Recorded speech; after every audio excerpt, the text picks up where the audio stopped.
clear, he's got away. Saved! Somehow the keeper kept it out. Hey football fans, and welcome to the first episode of the Panenka Show. Over the next month, join me and specially invited guests as we critically discuss the games that are played on each match day. I'm your host, Carlos Brathwaite, and tonight's guest, we have Raphael King. Hi, Raphael. Hi, good evening, everyone. And we have Nikolai Merritt. How are you doing? Football fans, well, pretty good today. Good day of football. I mean, workout. Yeah. Football for a month, every day, all day. What not to feel good about. Of course. So what do you men think about today's game, man? Where to start? Okay. Bad referee, Bad defending. bad defending, poor performance from Brazil. All right, and for those who don't know, today Brazil defeated Croatia 3-1. Sorry. Yeah, 4-love. Yeah, basically 4-love 4-love. because Brazil scored They scored 4 goals. all 40 goals, yeah. A Marcelo own goal, that was some horrible defending. Telling me, man. I mean, when the cross came in and Jalovic fluffed the shot. Yeah, it's true. Well, the thing with that Marcelo is, it was a good cross. It was either Marcelo was going to score it, or the Croatian striker behind him was going to score it. I don't think so, because... I mean, he was a bit behind Marcelo, but I think he would have got to it. Oh, but when Jalovic fluffed the shot, I just think that Marcelo, if he didn't fluff the shot, Marcelo would have had it clear. But in that sort of situation, you can't expect Marcelo to not try to do something about it, because he know exactly where the striker behind him was. So. Yeah, and that put Brazil under some early unwanted pressure. It's true. You know? Yeah, pin drop that set for the Croatia fans. And they really had much of them, you know what I mean? It's true. Yeah. I think in a sense, I was glad Croatia scored first, because to me the game started kind of slow and boring. I was expecting football from Brazil. Both teams are laid back, not really attacking like in a way, except for with the exception of Oscar for Brazil. To me, he was the main man, the star man. But I wouldn't say, not across you, I wouldn't say they were laid back. I mean, it's the opening game of the World Cup, so they will be obviously pensive, C. So even the way how Croatia was playing, how they set up, it was very, very defensive. Plus, too, also, both teams know that this is probably the hardest game in the group. True. I think the tactics for the managers was more to prevent themselves from getting beat rather than trying to go all out and win. So, well, in the end, we could see that Croatia's tactics backfired on them. Yeah, a little. Yeah, because he did too much defending for too long a period of time, and then they wait the last couple of minutes to try to attack. Because I mean, last 15-20 minutes of pressure they applied to Brazil had Brazil good on the back foot. Yeah, but it was a little too late. Yeah, true.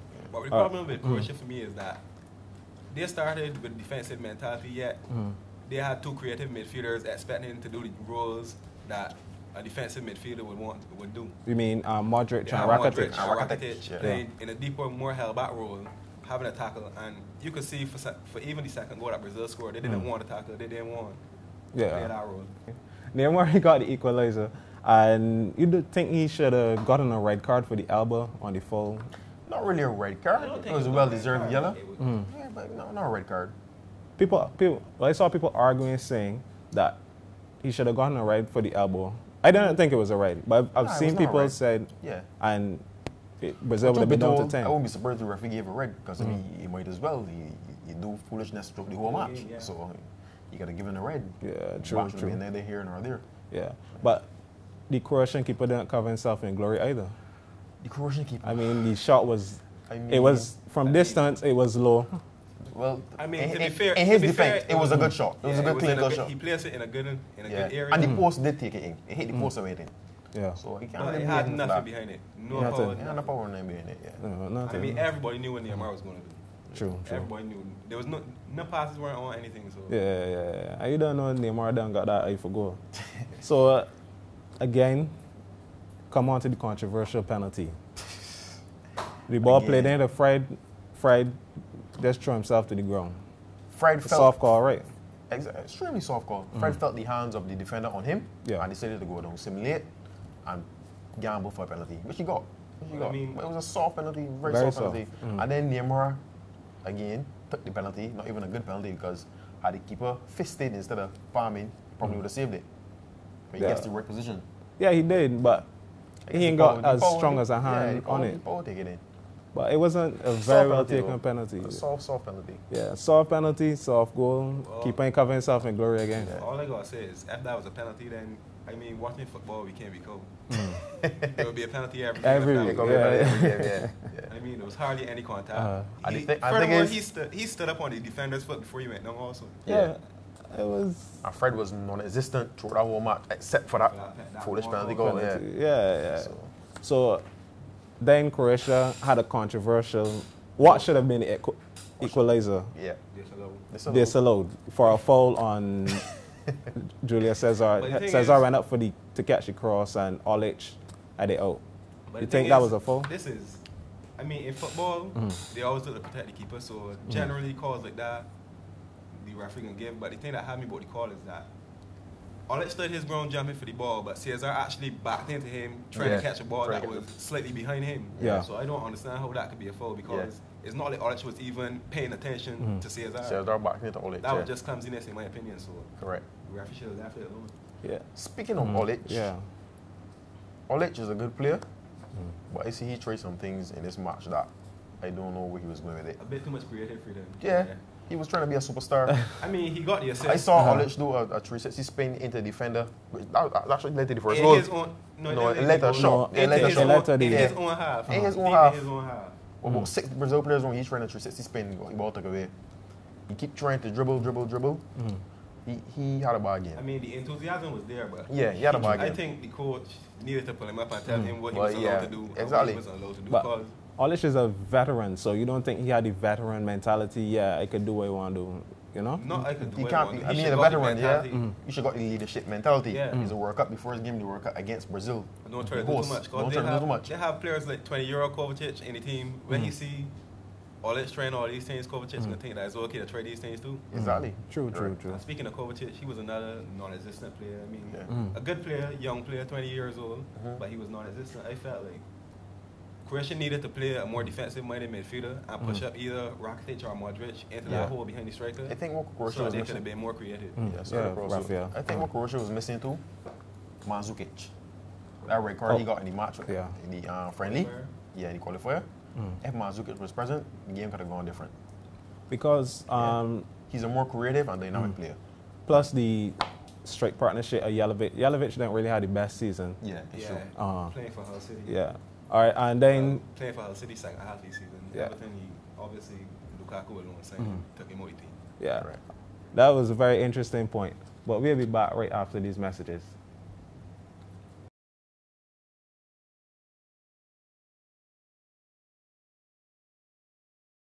And welcome back to the Panenka Show. We're talking Brazil, Croatia. Raphael, who was your flop of the match? Flop of the match? I have to give one or can you give several? One, flop, not flops. Everybody on Brazil team except for Oscar. And what you say everybody on Brazil team? But nobody else to perform besides Oscar. Oscar played good football, not Brazil. Thiago Silva had a very good game. Was a good game. He was very solid. They cut out all the interceptions. Luis Gustavo also had a very good game. He was very quiet and very efficient. Solid would need the Croatian attackers to be attacking, which was non-existent, so he had nothing to do. Okay. Yeah. So that, and you put him with the rest of the team. Rest of the team except for Oscar. All right, Nikolai, and what about you? Who your flop of the match? I mean, besides the referee. The referee too. For sure. You gotta give the referee. But seriously, no, I mean, I can't go with a Brazilian player because they won the game and by a fairly big margin, helped by the referee again. Yeah. I would have to go on Croatia's side. I think Kovacic. I mean, he was non-existent. I mean, playing him in a game of that magnitude, a 20-year-old coming into that game, obviously he would have the nerves, but he wasn't getting into the game. Like, I think I only saw him on the ball like a handful of times, and he wasn't controlling the ball properly. He wasn't playing passes properly. He was slow to react everything. So, and that's why he was substituted early in the second half. Yeah. All right. So now y'all give the flops. Raphael, back to you. Your start of the game. Oscar, hands down. Yeah. And the referee. And the referee. Oscar and the referee. And Nikolai, your star? But I mean, everybody feared with Neymar, but I think Oscar was the man that really drove Brazil. Yeah, I agree. I agree with you. Yeah. I mean, Neymar got the goals, but Neymar was taking penalties, free kicks, corners, everything. So Neymar scored 2 goals, but he didn't really perform. He had just had an okay game. Yeah. By Neymar standards, he had an okay game. Yeah. All right, I agree with you. We'll preview the rest of Group A, the teams that can capitalize on Croatia's downfall. We have Mexico and Cameroon tomorrow. Who will be your pick? Mexico. And why would you pick Mexico? I would say the players they had for the World Cup now. Some of them had a very good season. They have like the Hernandez, have the Santos, players like that. Cameroon, football will play with them on the day. But I have to go with Mexico with this one. But Mexico, they kind of struggled through qualification. Had to depend on the U.S. beating. The name is not coming to me right now, but yeah. But still, got faith in Mexico. I think they're a better team than Cameroon. Yeah. Nikolai, you agree? You'll go in Mexico? I mean, it's a toss-up because I still think that Croatia is still the second team to go through this group. I agree with you. Between Mexico and but just for tomorrow's sake. It's a toss-up. But I think I would go with my African boys. You go African? Yeah. Well, I would go with a draw, and I think I would go with a goalless draw too. I see both sides cancelling on one another. Honestly. We'll Group B now. That's also tomorrow, and the big match, 2010 final repeat. Spain and Netherlands. It's true. Well, I'm a Dutch fan, so if you're asking me who I got the ruling. So that's a bias already. Not really bias. Facts. I think Orange gonna edge up Spain this year. Okay, and why do you think so? Why do you think this year you all will beat Spain? Well, they got to learn from last World Cup. They did foolishness in the final. You got to take the chances. They got a younger team now. They still got some of the old timers coming back. They got the Snyder, the Van der Vaart. I think those guys will perform a leadership role for the youngsters that in torn out to play the game. Yeah. And then with Spain, still got one of the best midfielders, if not one of the best midfielders, if not the best midfield in world football. But they got to play together. They got to play together. This is not 2010, this is 2014. Nikolai, you would say who? I will have to go with Spain. You'll go with Spain? I will go with Spain. The main fact that the Netherlands was never really a defensive team. They never really had a strong centre-back pairing. True, and they still don't this year. Yeah. Plus the loss of the player for the guy from Roma. The name ain't coming to me right now. The name ain't coming from me. Yeah. But defensive midfielder from Roma. I don't know who will fill that role to be the anchor in the midfield, to sit back and allow the more creative players to get forward and do their thing. So we're going to say Spain. But the thing is about Spain, in previous years, you'll see the coach like going towards Barcelona philosophy. But since the players that playing for Spain right now, so scattered now, you got some from Real, you got some from Atletico, and as well as the Barcelona players, you know, the coach might not, the players might not feel comfortable playing the sort of football that Spain was used to playing in previous years. So that would be interesting to see how they get it to work out. So you don't think that with Spain having a stallion in Europe, with Madrid winning the Champions League, Atletico in the final, was an incredible run. You don't think that cohesiveness would? But the same thing Nikolai was saying, the Spain squad that would have played last World Cup and a lot of the international friendlies together was 80% Barcelona midfield and defenders. This year now you got a whole set of Spanish players coming together from different teams. As the creator from Chelsea, you got Juan Fran from Atletico, plus Koke for Atletico. David, well, he was at Barca, but Atletico now the football changed. Plus Sergio Ramos. Then you got Diego Costa coming in. As a complete new striker altogether. Brazilian in his Spain team. How do you think he will feel? He's Diego Costa. He will find the net. I still think David is the main man. I mean, David is still the main man. When I saw David's performance in the Champions League, I was like, well, he was one of the best players on the pitch. It was bad to see the result. The result was inevitable though. It was Madrid. Madrid was always going to win. Not to steer away from the conversation, but they barely snatched it. Yeah, they barely snatched it. What was the score at the end of the match? True. Okay then. I mean, sometimes in football, the scoreline just flatters certain teams. Just like today. Brazil won 3-1 today, although the referee did foolishness. At the end of the day, when you check the stat books, Brazil won by 3 goals to 1. Madrid won by. Okay, rest my case. Rest my case, right? Not Australia, back to the World Cup. Back to the World Cup. I just want to see from a tactics point of view if they will go with the same tiki-taka style or if they will look for a more direct, high-tempo style of football, like what we see Atletico play this season. Probably mix it up. They could probably mix it up. But I would still like to see that aggressive style of football that Atletico play this season in the Spanish team. Yeah. Right. And Chile, Australia, the final two teams in that group. Not much neither here or there. I mean, toss up. I would go with Chile. I would go with Chile though. Chile got the edge, but it could be a toss up. Australia, I mean, the only two players I really know and I see from Australia Cahill is Kate, and Yadinat. Yes. Yeah. But I got Chile to go to win 2-0. Probably I got Chile to win 3-0. 3-0, yeah. I think they still got Alexis Sanchez. Alexis Sanchez, yeah, he's a good player too. Don't mind he was playing garbage all season, but he's a World Cup for Chile. He's always seemed to step up. Okay. I mean, I think 2-0 is a safe score line to go with Chile. All right, well, we can take another break and we'll come back to the Panenka Show.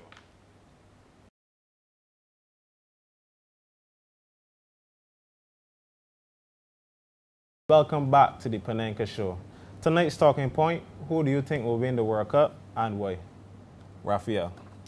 Well, again, to be biased towards my team, Netherlands, I would like them to win, but realistically speaking, I would say between Spain, Germany, or Argentina.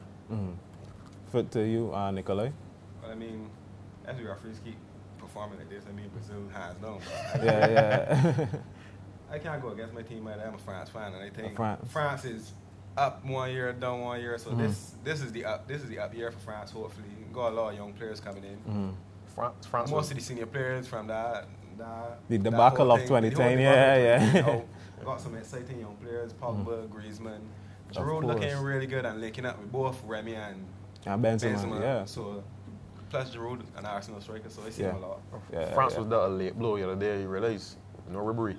I mean, Ribery. No Ribery. Yeah, that's a big blow. It is a big blow, but to me, watching qualifying, Ribery was not one of France's star players in qualifying. Even in the playoff game against Ukraine, Ribery was kind of non-existent in both legs. So I think. But still, Ribery come off a good season with Bayern Munich. It's Frank Ribery. A decent season. Frank Ribery in no team is a big loss. I mean, it's a big big loss. I ain't saying Can't replace Ribery. Cannot replace Ribery. I'm just saying, France should be able to cope. Yeah, like you say, you got your Pogba, you got the Benzema. But I mean, yeah. So on to the more popular picks for the World Cup. I think Germany's always a strong side, but always.